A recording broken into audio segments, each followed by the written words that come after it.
Professor Sipes, back by popular demand. Always good to have you and talk with you. How are you? I am dandy. Yeah, you just finished a rather ambitious project. Can you? Yeah, sure. Okay, so this has been a project that's been 10 years in the making. So I don't know even how I've always loved Bach, and I have almost primarily had learned as a child Preludes and Fugues in book one. But of course, there's this whole other book, and I was, about 15 years ago, I was like, well, what's the deal with the second book? Why do people not play any from the second book? And so I said, well, I love Bach, so maybe one day my goal before I die is I want to be able to sit down and play through the whole second book of the Well-Tempered Clavier. Like, could I do that? So I spent about 2 years going through and learning all the notes. Like it was just very systematic. Wasn't trying to really get to the music part of it. I mean, I do in my process, but it wasn't the focus. Just learn the notes, get good fingerings in. And then I kind of let it simmer for a couple years. And then I decided in 2018 or 2017 that I wanted to start performing them. So I found an old, up in Botetourt, there's this very nice, like old people's home, but it's very posh and they're they know their culture. And so I asked them, can I do 6 recitals here over the course of 6 months? And on each recital, I'll do 4 preludes and fugues. And then I'll combine that with pieces I've learned throughout my career. So we called it the Well-Tempered Pianist. And so I did that. So that was my first experience, at least having to perform all of them. And then the next year I did them in Blacksburg, but every month, or one every month, I think. No, one every other week or something like that. I did 2 a month so that it shortened the time I had to practice them. That was the next goal. So then after I did those, then I was like, what's next? Well, it's to play them all at once. So that's what I've been doing with this whole quarantine or isolation experience. So a couple weeks ago on a Saturday, I live streamed the second half because that's my hardest half to do, and it terrified me. So I did that and I survived. So then we got to this last weekend and it was my birthday, and I was like, well, duh. So that's what I did for my birthday. Wow. That's good for you. That would be torture for me. So better you than me. And I think that's a perfect jumping off point for kind of what I wanted to chat with you about, which is careers and what, the transition from being a music student to, okay, now I have to like earn a living doing this. And I have no idea what I'm doing in that regard because I don't think many of us really do. So maybe we can just sort of kind of chat about backgrounds and sort of how it came, because I think we had similar starting points. I think a lot of people do this, like, okay, you show some talent as a child and you sort of start taking lessons, and then you just keep going until someone tells you not to. And I know we were both at Eastman for a time in different capacities. Right. Yeah, but what I think is important and what I want to focus on is in that story, you kind of invented the project, you found the venue, you created everything. You didn't wait for people to discover you in your practice room. No.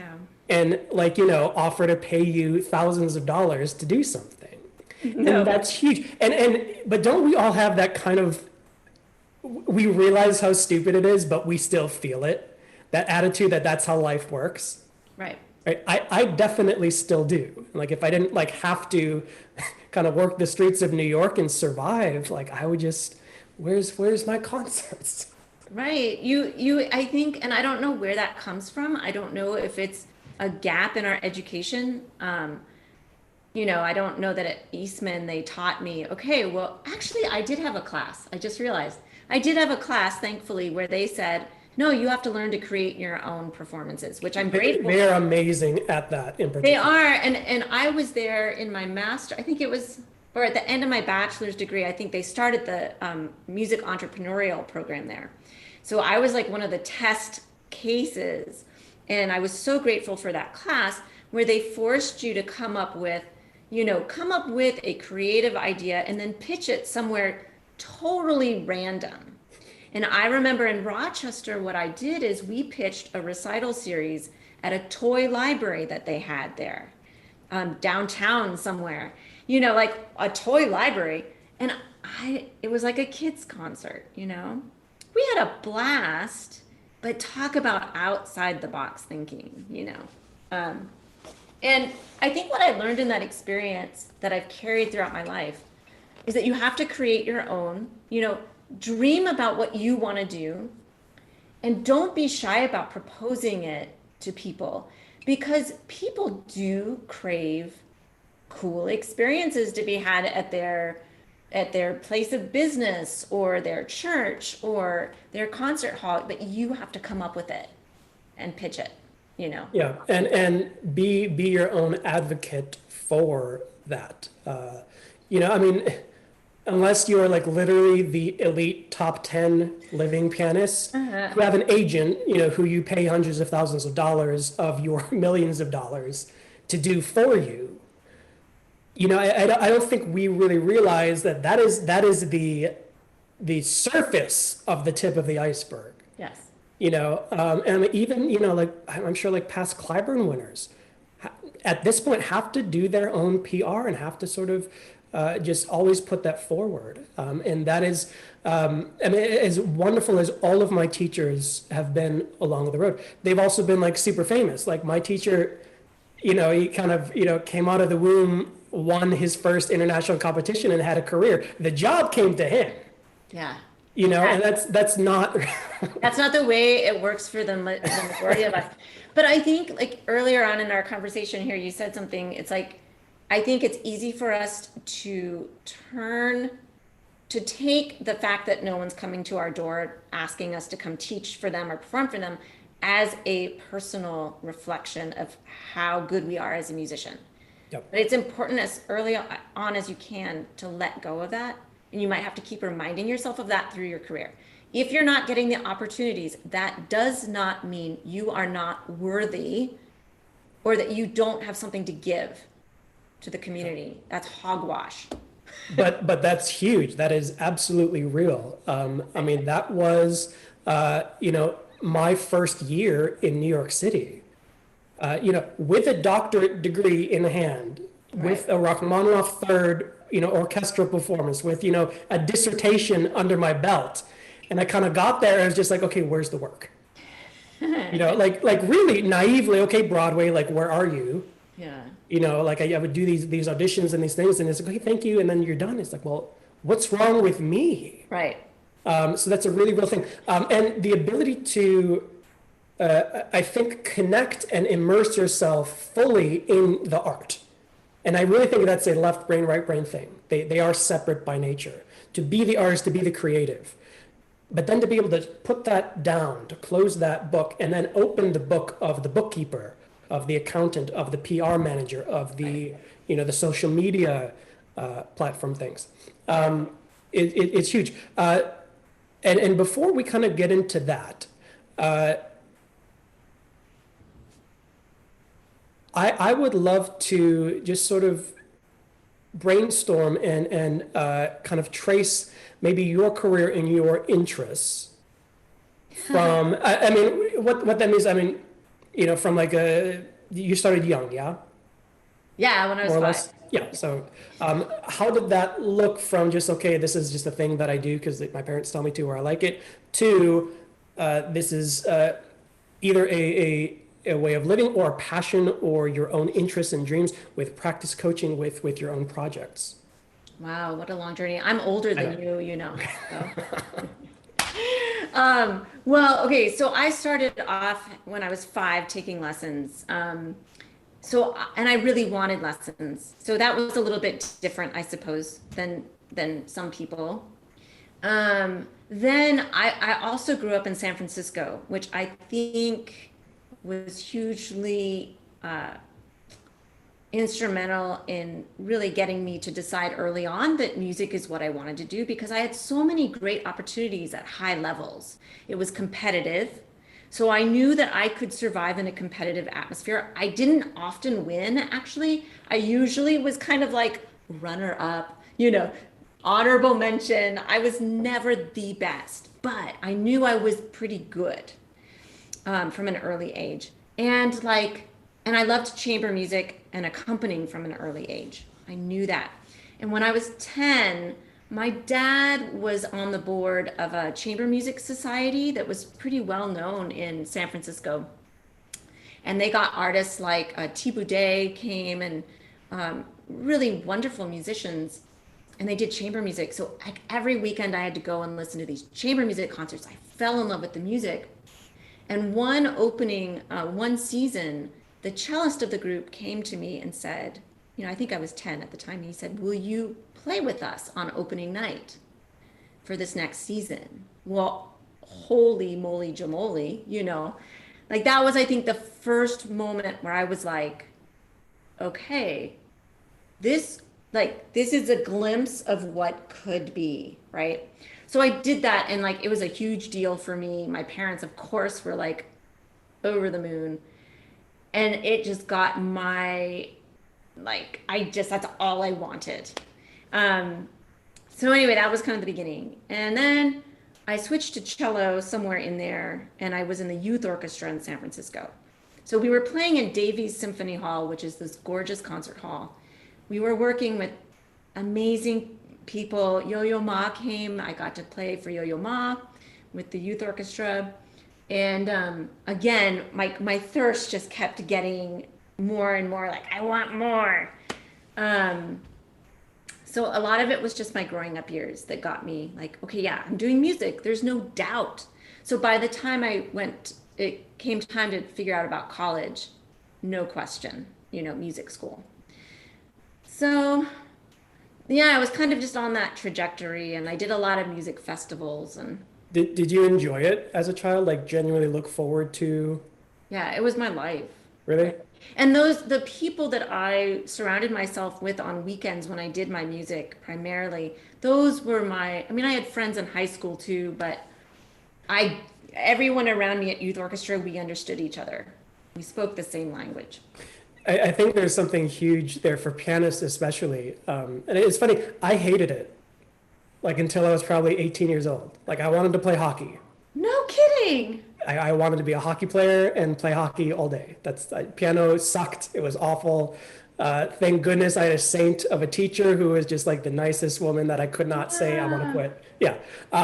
But I think it's huge, the community aspect of that. You said like to be around other people, especially other people your age that get it. Yeah. As pianists, we don't have that. We don't have choir, we don't have band, we don't have orchestra, we don't have anything. Maybe, if your studio puts on like a yearly recital, but you're so nervous about like your little Bach minuet that you're not really paying attention. But to just like sort of be that, and for me, it was chamber music.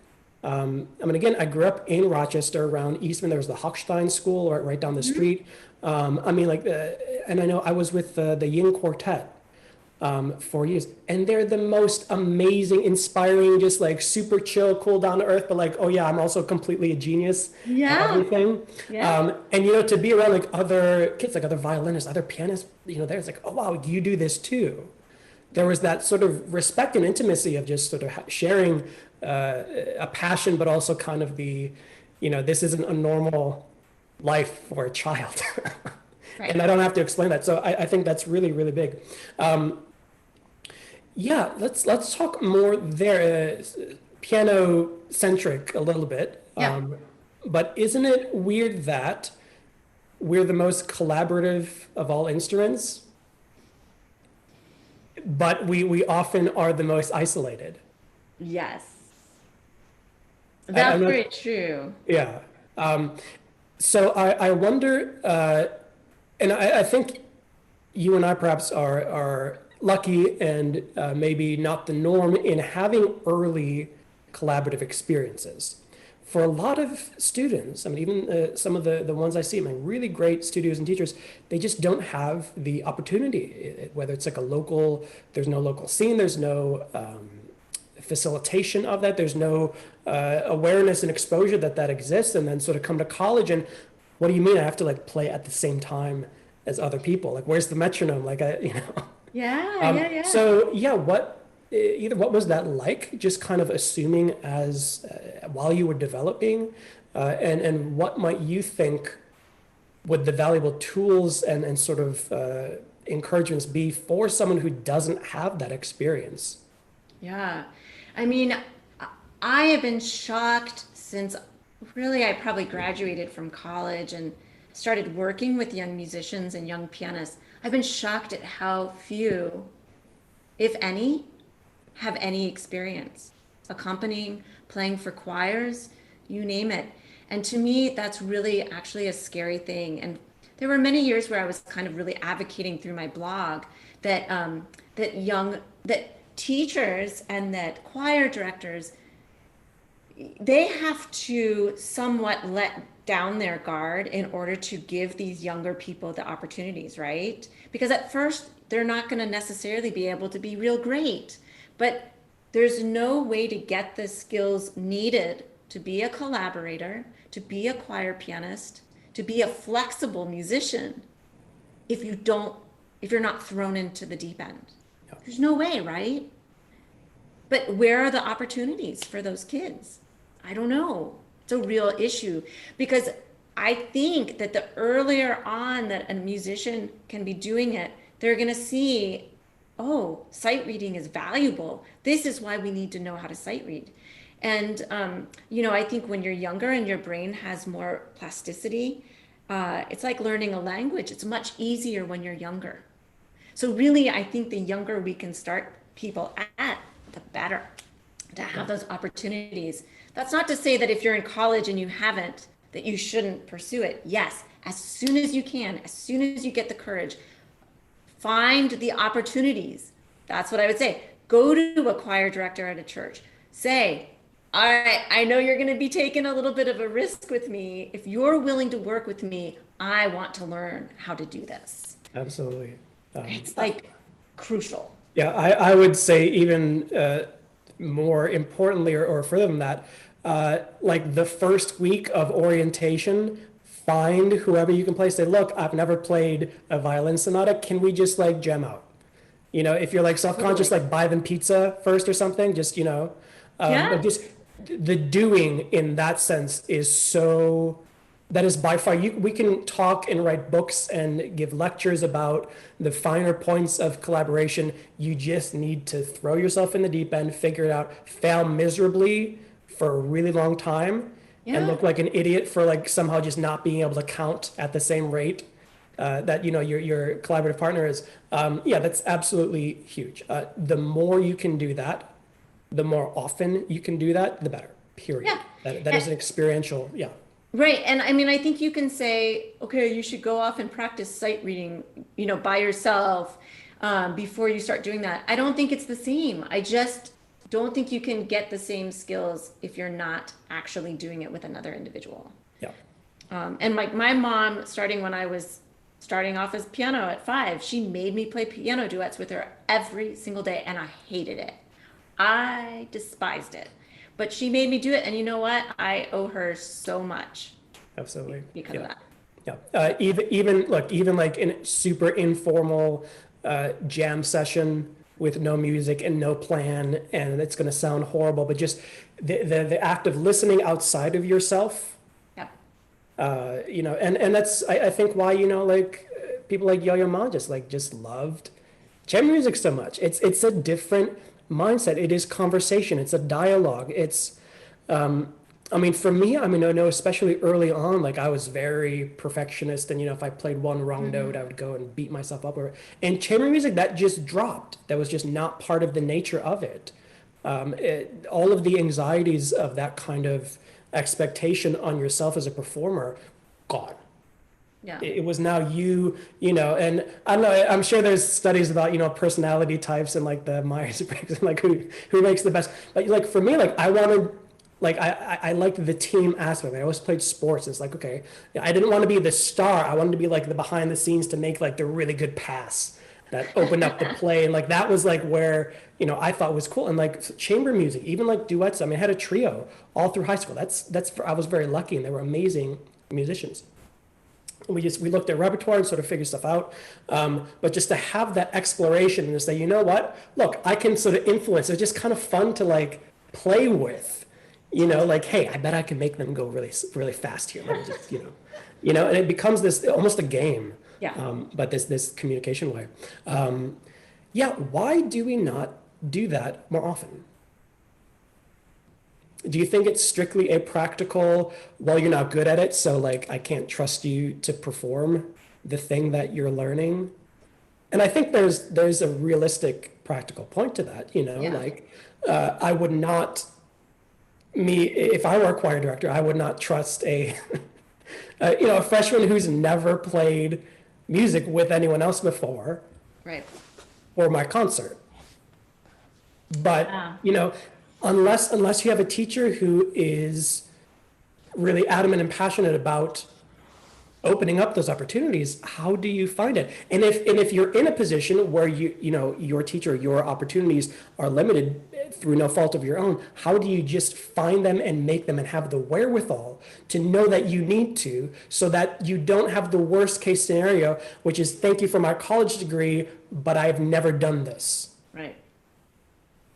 Yeah, I don't know. And I mean, I think this is a problem. I don't know where the solution is, except, the problem is you have to talk to so many people. I mean, this is like a global issue, truly, And I know I played for a cello Suzuki studio in Blacksburg for many, many years. And I know towards the end of that, when I was working at Radford before, I did get somebody, I kind of coached somebody to come in and work with me to see, it was a Radford student, to see what do I do? How do you do it? And, but that took a lot of energy and it took some trust with the other teacher, with the cello teacher I was working with. But I think we have to do that more and more, but I don't know how to advocate for it, because it has to be like a nationwide, like. Yeah, it's tricky. And I mean, in the past like 30, 40 years, it's been so good to see collaborative degrees. Yes. Specifically for, study of that and the experience of that. And not that it's not closely linked to performance and, but just to realize that it's not just, okay, you're a performer, just do it at the same time as another performer, that it is really a different. It's a different set of skills. Really is, yeah. And very much an experiential learning thing, just like practicing any solo pieces. Right. Yeah, absolutely huge. And I don't think we can get enough practice experience in the the variety of forms that it goes in. Whether it's duo accompanying or you're playing for voice lessons, it can be a great place to start. Make some money, as a student even. Churches are the most supportive, sometimes the most supportive environments with that. Just to sort of get out and sort of put yourself in that is, you can't wait for that to come to you. Exactly. Yeah. So going sort of shifting gears a little bit. I always say I don't know how to make a career playing Beethoven. I don't know how to do it. Some people do it. Some people better, smarter, more brilliant than I will ever be can somehow manage to do that. I don't know how. So I can't teach I can't teach students how to make a living playing the Chopin preludes. Right. I don't know how to do that. And I think that is a somewhat recent shift. I think 50, 60 years ago, I wasn't around, but maybe that was enough. Wow, you play Chopin really well, here's some money. Today, that does not exist. And I want to be polite, some people and methodologies and schools of thought continue to teach as if it does. Right. Which is concerning and confusing and flooding the market with these completely wonderfully, brilliantly talented pianists who have no work.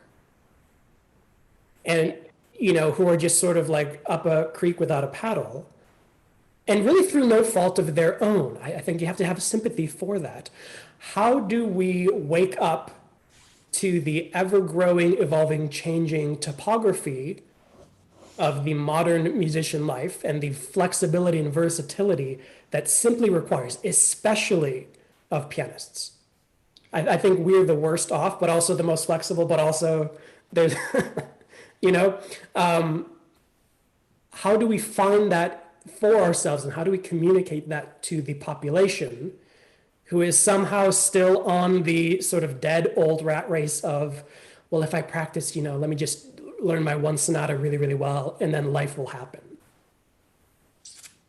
I think it goes back to this idea we've been talking about looking for other opportunities. And even if you're not prepared for them or don't have the skills, that you have to accept them.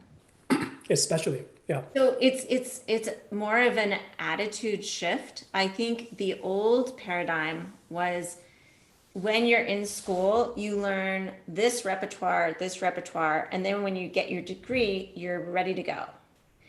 But it's about learning different pieces of music. It's not learning about learning, right? So I think we have to have this shift where more what we're teaching college students or younger, starting even younger, is you're teaching them how to learn by themselves, how to adapt, because then that's where they're going to get the opportunities once they do leave school, or even earlier would be ideal. So, so you are willing to accept a new situation, you go into it, and you're not just like, oh my gosh, and you shut down. So it's more like, okay, so what skills do I need? How am I going to get through this?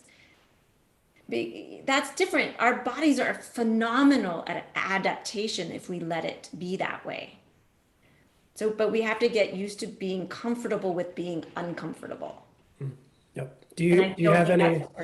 I don't think that's absolutely true. Do you have any memorable experiences of saying yes to things? Yeah, sure. So like I'm trying to think of my first opportunity, probably was when I was a college student at Eastman, and I'm trying to figure out what year this was. I think it was before my senior year. I was at a music festival in Santa Barbara during the summer, and I got a phone call at camp. And it was this pianist who worked at a hotel restaurant in San Francisco that I knew because my parents would take us there a lot. And I had gotten to be friends with him because my parents, of course, told the pianist, oh, our daughter plays the piano. You should play duets when we come. So, it got to the point where when we would go to dinner, he would make me play duets with him at the restaurant. And so it was really kind of fun.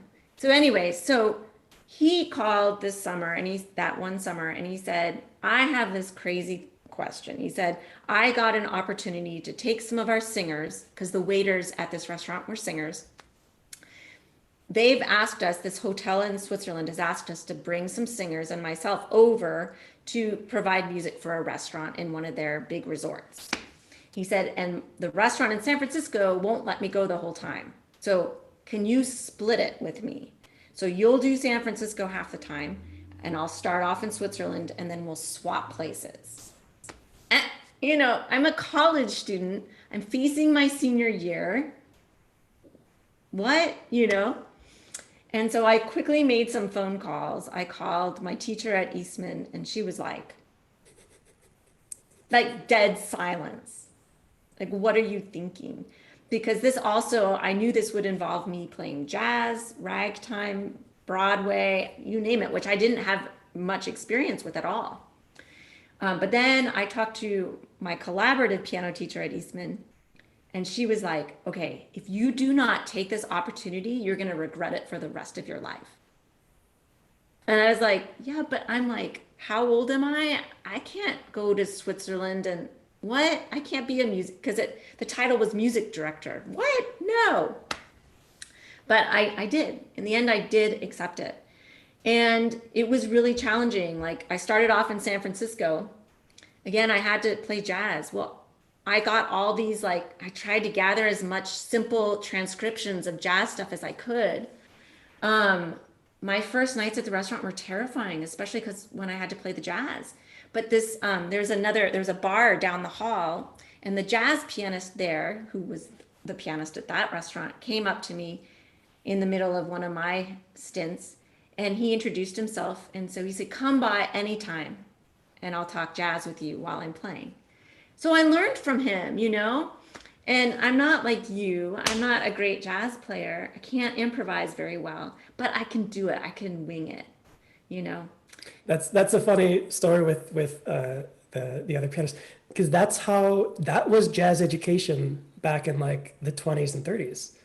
Huh. There was no school. You would literally, as a kid who was interested, you go to the club, the bar, Yeah. and there's stories of like, everyone had their favorite pack of cigarettes or their favorite bourbon, and you would buy, back then you'd buy that for them, and you just sort of sit and watch, Yeah. so that's Yeah. that's amazing. That was authentic. Right. But again, like, and I learned a lot about Broadway, and like, I was pretty young to be doing this, and all the singers I was working with, they were much older than me. And so, they would throw like a jazz standard at me and they'd be like, and I would try it. And at first it was probably really bad, and they would laugh at me, but I had to just be like, it doesn't matter. I have no choice in this matter. I'm stuck in this job and I love this job. Got to make it work. Right. That's yeah. I want to pause there. That is that sounds harsh. Yeah. I think excuse me, the I have to do this. Yeah. I've removed any out and any comfort zone and any, I mean, especially if it's like quite literally survival. Like Right. I must figure this out because we can. Yeah. It's not life or death. Nothing in music, thank goodness, playing wrong notes doesn't like hurt people. Right? But there's that, let me just shut up the voices in my head saying I can't do this or you don't know how to do this or whatever. That is the only way we grow and expand.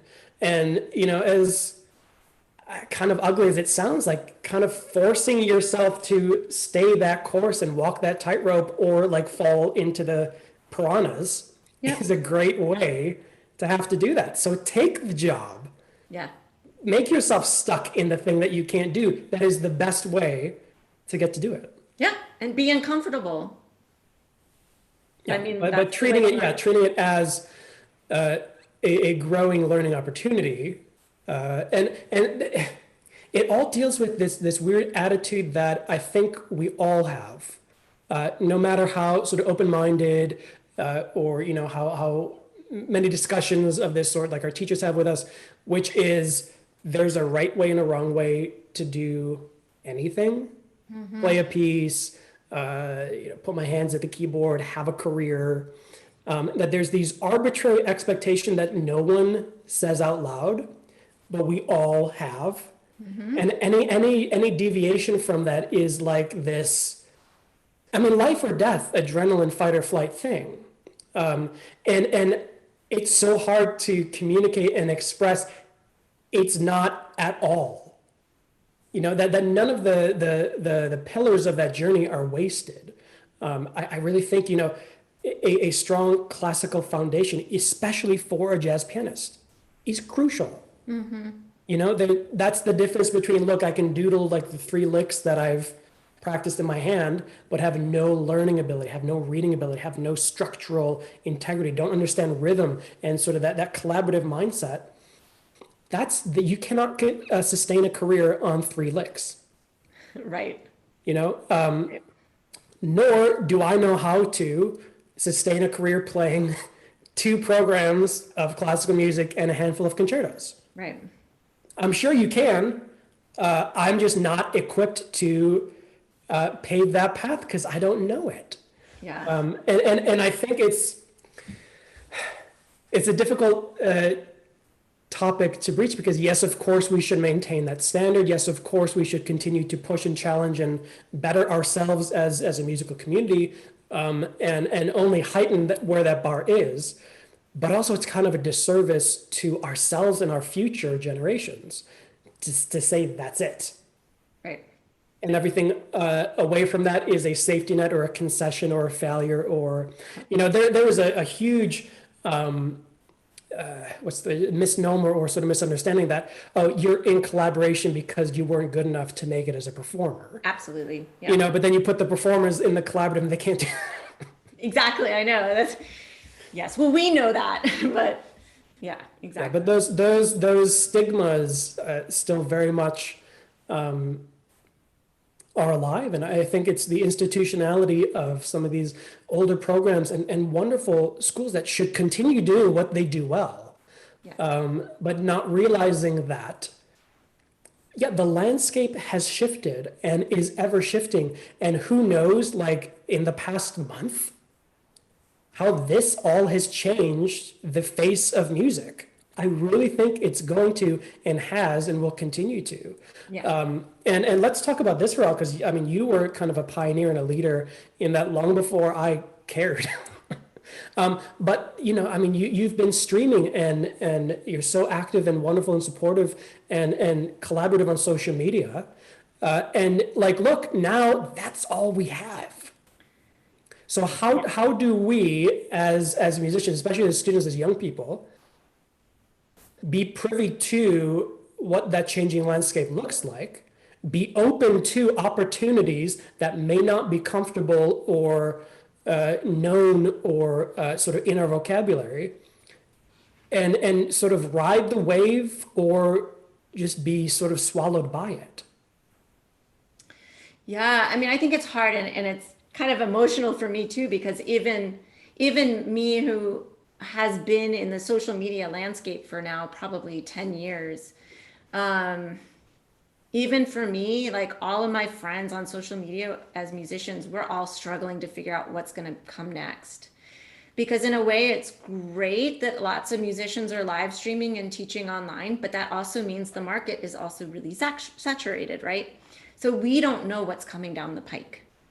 Um, but I think I'm holding on to the fact that I've nurtured in myself an open-mindedness and a like let's think outside the box attitude, and having the experience of being okay taking on things that I'm not comfortable with and ending up okay at the other end of it. I have that, in my tool belt. So thank goodness. Um, yeah. So let's see. I'm trying to figure out how to answer your question. I think social media and like live streaming hopefully will continue to endure as something that's part of the landscape and that we should be comfortable with. One thing that, because I've been on social media for 10 years, one thing I can say is that there's a trend now, and I've tried to be instrumental in leading this, to being more transparent as musicians, especially as classical musicians. So when I started off 10 years ago, there was still on social media, on Twitter especially, the classical musicians, you had this persona, this role you had to play. And it made me uncomfortable because I didn't think it was very honest. And I felt that everybody was faking it a little bit. Because they So are. that's when I decided to step in and I was like, okay, I'm just going to be totally transparent. I am not a concert pianist level player, but Yes, I you are. can, I Yes, you can, are. But okay, go whatever. ahead. I can play really well and I love what I do and I have something to share. So that's when I started just being really honest on social media. And I was blown away by how many people responded to that, including classical musicians that are like performers that are traveling all over the world. So I started live streaming my practicing, and like there was one I'll never forget. There's a concert pianist in London. His name is Nick Van Blas, and he also has Tourette's. He has a very interesting story, but his like Bach playing is phenomenal. He's just a great musician.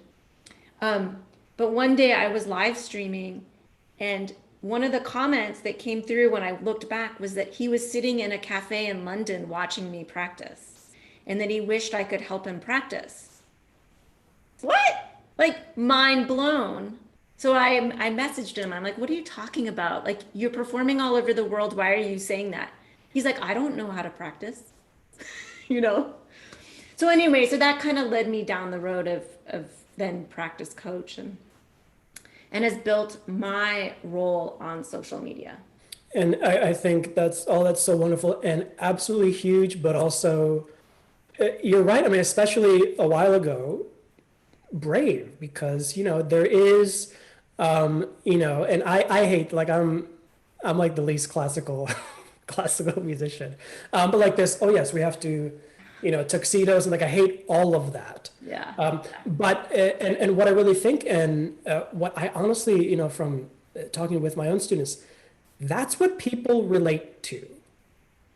If people have a problem with classical music being austere and elitist and, all of that, that is the solution, is just letting your hair down, saying, look, I'm a person, this is just part of what I do, not, I'm some genius. Because all we see is what, like Shine and Amadeus and, pop culture ideas of this, mad genius, and fine, but also like you can be normal people with normal lives and just like have a profession.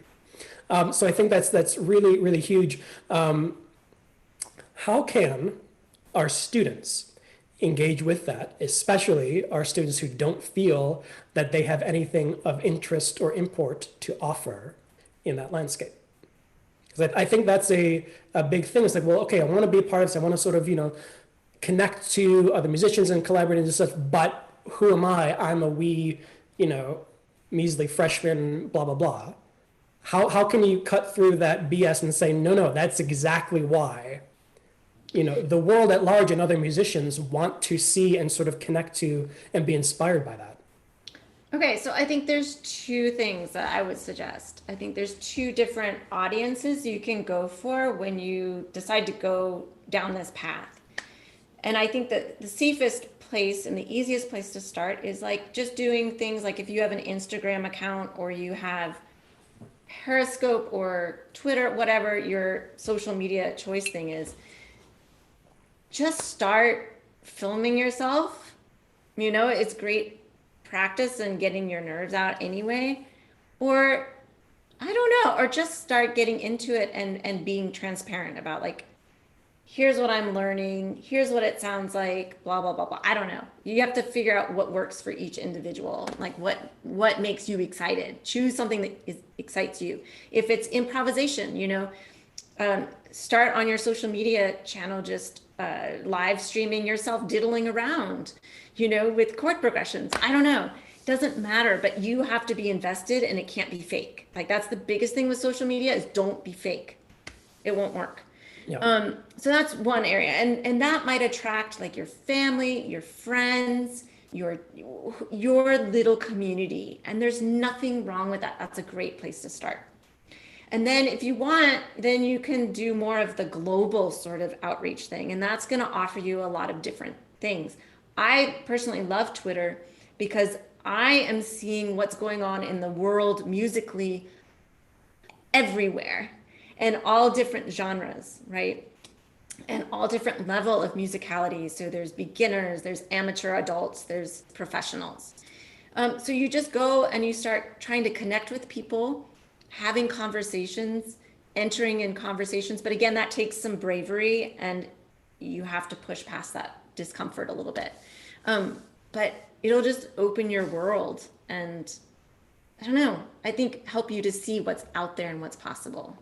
Yeah, and even, if maybe even like less performative minded, or if that picture just like fills you with like dread, then Yeah. maybe that's not the way. Right. I know years ago, I mean, there were like a couple like really well written famous music bloggers.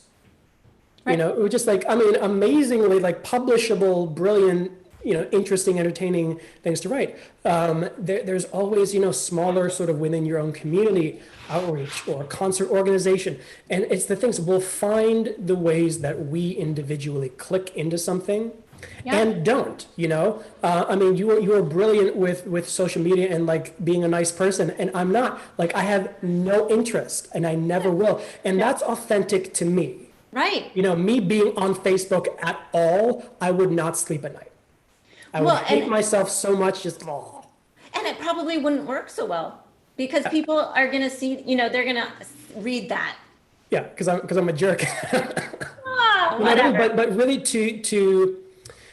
it kind of comes back. I mean, we do some wonderful workshops here at the Career and Talent Development Office, and it's about creating your story. It's about finding who you are as a student, as a musician, as an individual, as an adult?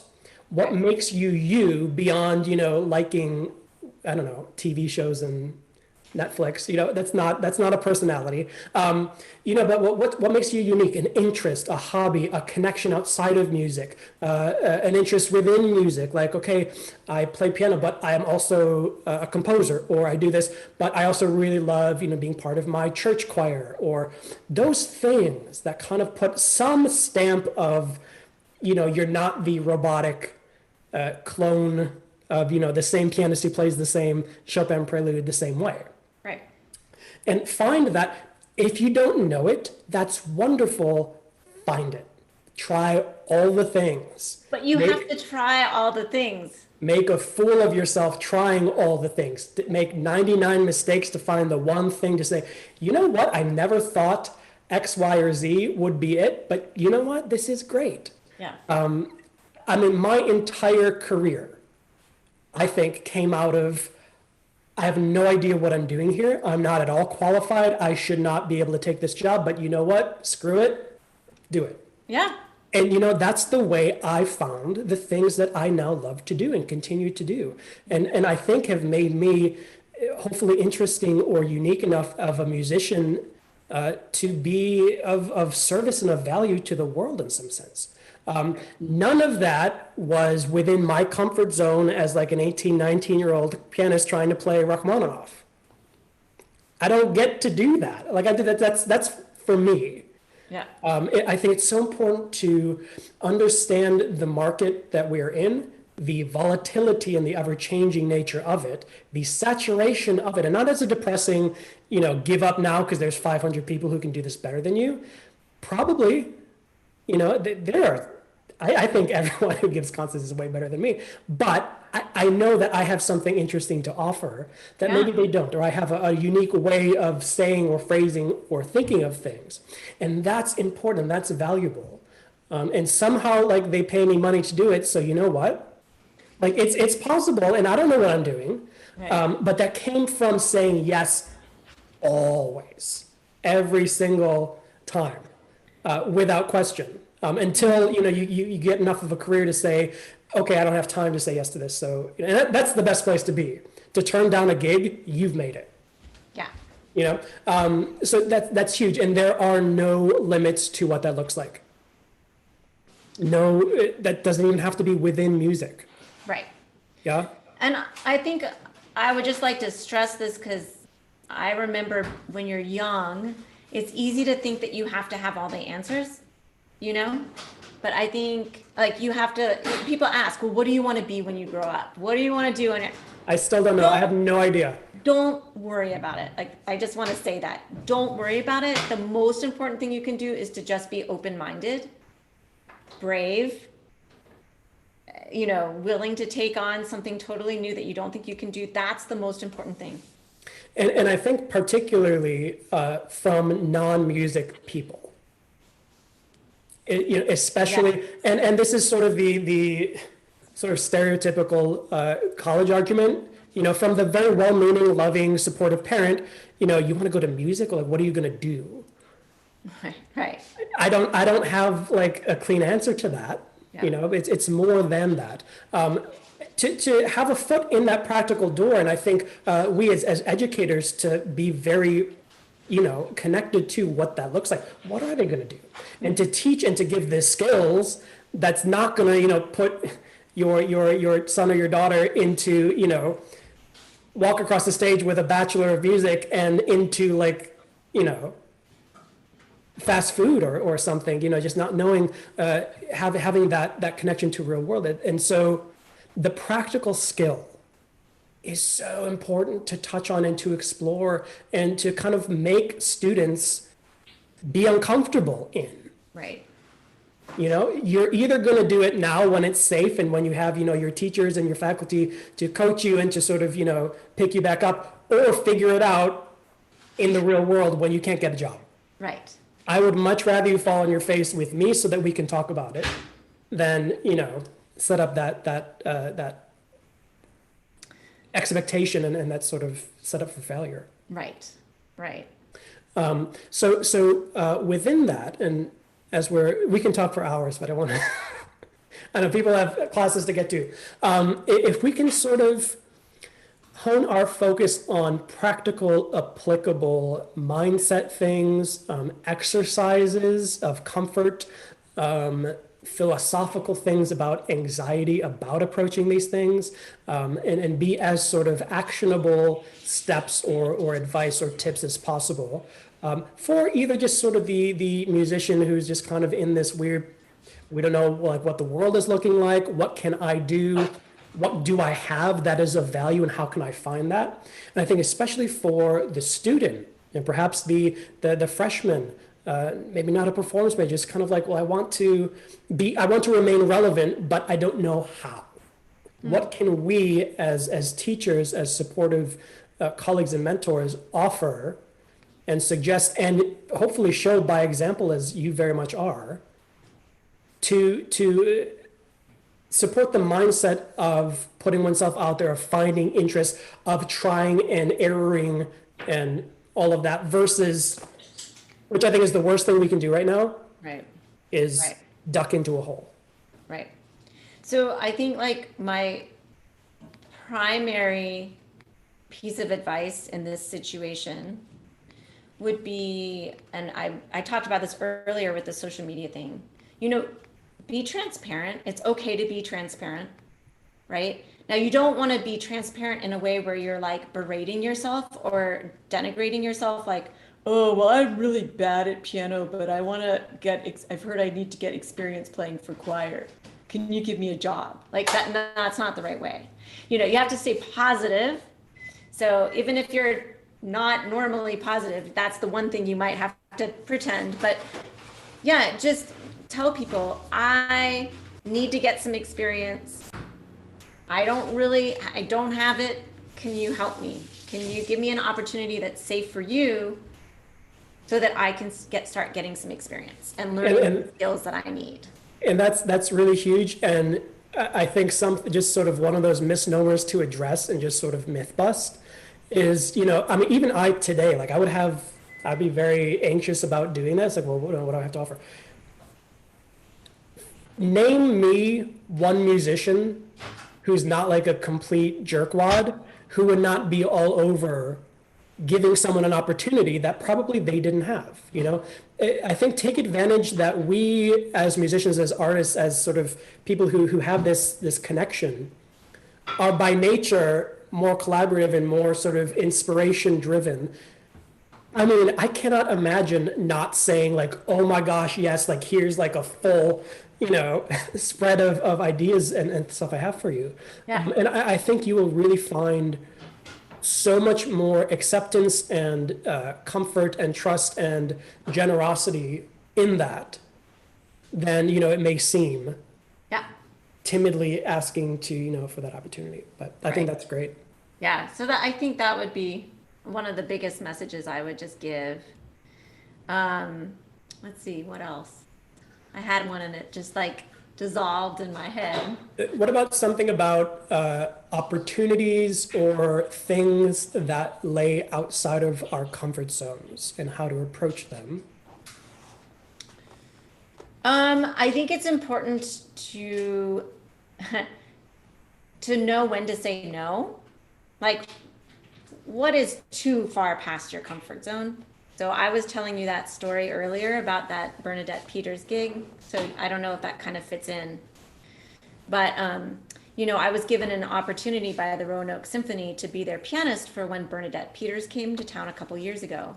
And like part of me was like leaping up for joy saying, yes, yes, yes, this is out of my comfort zone a little bit, but if the scenario is right, it could be great for me. So I know that. So I know that my limit is I can't read off of lead sheets in a professional capacity. It terrifies me. And I can't transpose that way either. Okay. So if it's in a safe situation, fine. But if there's an audience and my reputation is on the line, no. So I told them, I said, well, if I know I'm going to have the music written out for me, yes, I can pull it off. I can play jazz transcriptions, whatever. So I agreed to do it because they said, yes, that's the situation. But then a week before the concert, they sent me half of the music and it was all like crazy, horribly written lead sheets. And I panicked. I just panicked because I looked at them and I was like, there's no way. I looked on YouTube for videos of Bernadette Peters concerts, and like the grand piano was in the center of the stage. She's lying on top of it. And so I was picturing little old Erica at the piano, totally crashing and burning, right? Nightmares. So that was my limit. And I knew at that point that I had to say no, even though that could have jeopardized my career with the Roanoke Symphony, right? But so I thought, what is the best thing I could do? Well, I knew Wayne Gallups. I went to Wayne Gallups and I said, here's the situation. He said, I would love to do it. I'm free that night. Bam, perfect. So that was my limit. So knowing what is past your comfort zone, because you don't want to either have such a big failure that you're never going to try something again, and you don't want to totally ruin your reputation. Yeah, and I think there's a very important point in that of realizing that, you were telling me the story earlier, and the moment you said, if everything's written out, I knew it absolutely was not. Yeah. I've played those concerts, and it's chicken scratch. We cannot rely on other people to know our value, to know what it means to do what we do. I think especially as pianists. Right? Realize that musicians are not the people in like the big world. Musicians don't have the money.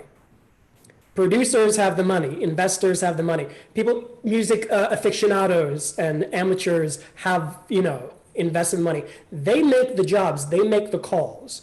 It is also our job to be able to have the rhetoric to explain why what we do or what we have is of value.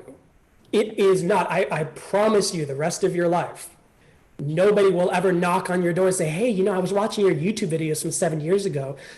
Will never happen. Right. Right? And even within that, you can sort of look at the sort of the landscape and see, a lot of these people who have, active careers, and you go, it's like, okay, maybe they're not, I can do that. I kind of think I'm like way better than they are. But they have mastered the art of communication, have a circle and a network of people that they trust, and likely know how to talk to non-musicians in a way that's not, well, I just play Chopin a lot. So, that's a hugely valuable skill. And realize that most people do not know what it takes for us to do. I was terrified when I really started collaborating and do a lot of accompanying. And this was, at really great schools with like world-class teachers and faculty. And I would, it was my first time doing this, I would freak out about, Mozart violin sonata or like this, Brahms lieder or something. And, I was just so like nervous and worried, and I would screw up in the lesson. I'd be like, oh my gosh, this like Met opera star is going to like berate me. They have no idea. None of them. I promise that you are the only person that is even slightly aware of how much you're screwing up and making up. But we only learn that by doing it, by having the bravery and the courage to sort of like throw ourselves into that whirlwind, Right. Knowing that, it's not going to be life or death. It's, we're going to learn something from it. But yeah, trying to think what else sort of final thoughts and sort of advice and encouragement.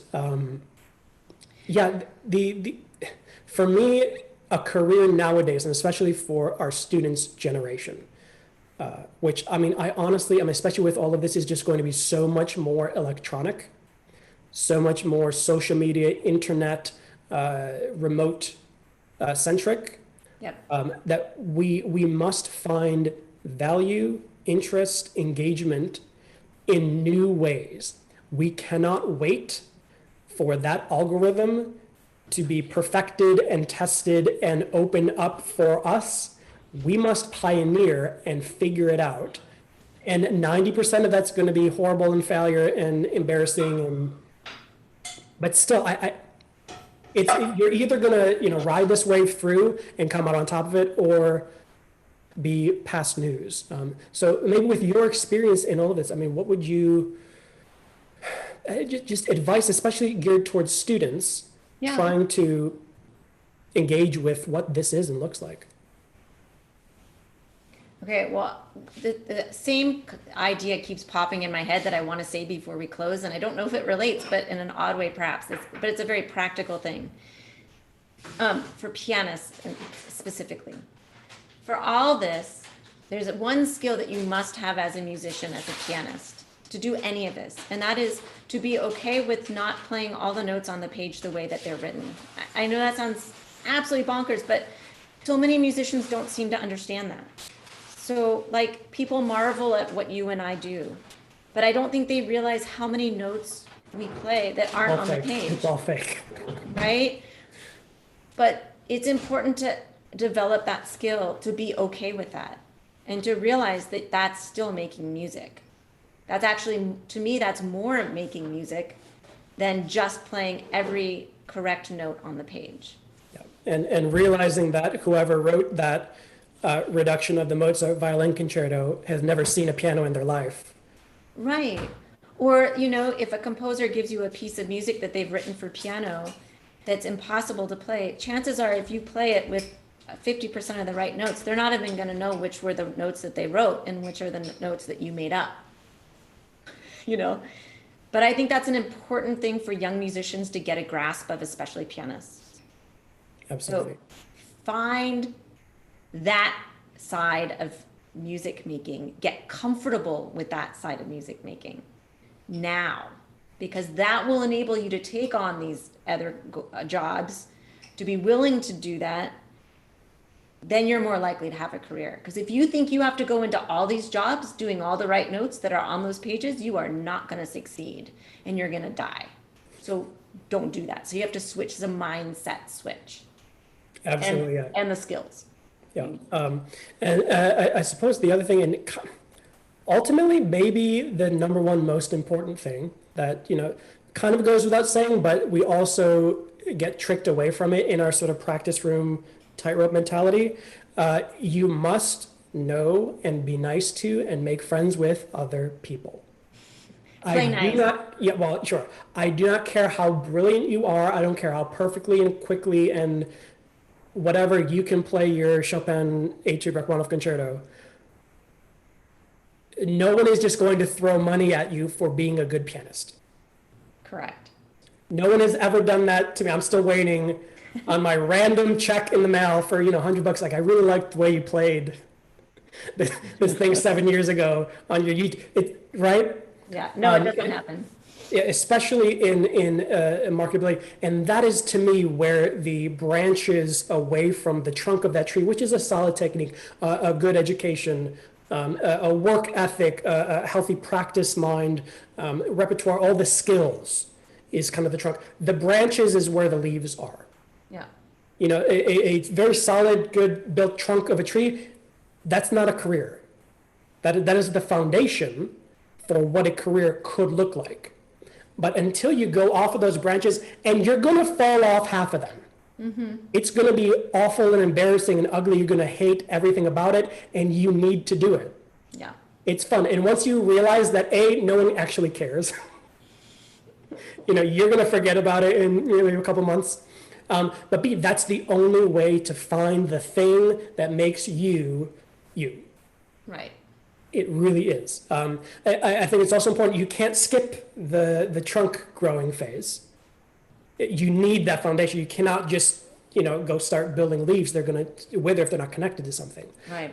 So it's a weird mindset when you're in school. Is kind of you're just developing this one side of the big picture. It's really easy to lose track of what the big picture is. Right. So, you know, I'm doing this, and it's like, well, I don't really enjoy this immediate gratification. Well, it's not really like what I thought it was.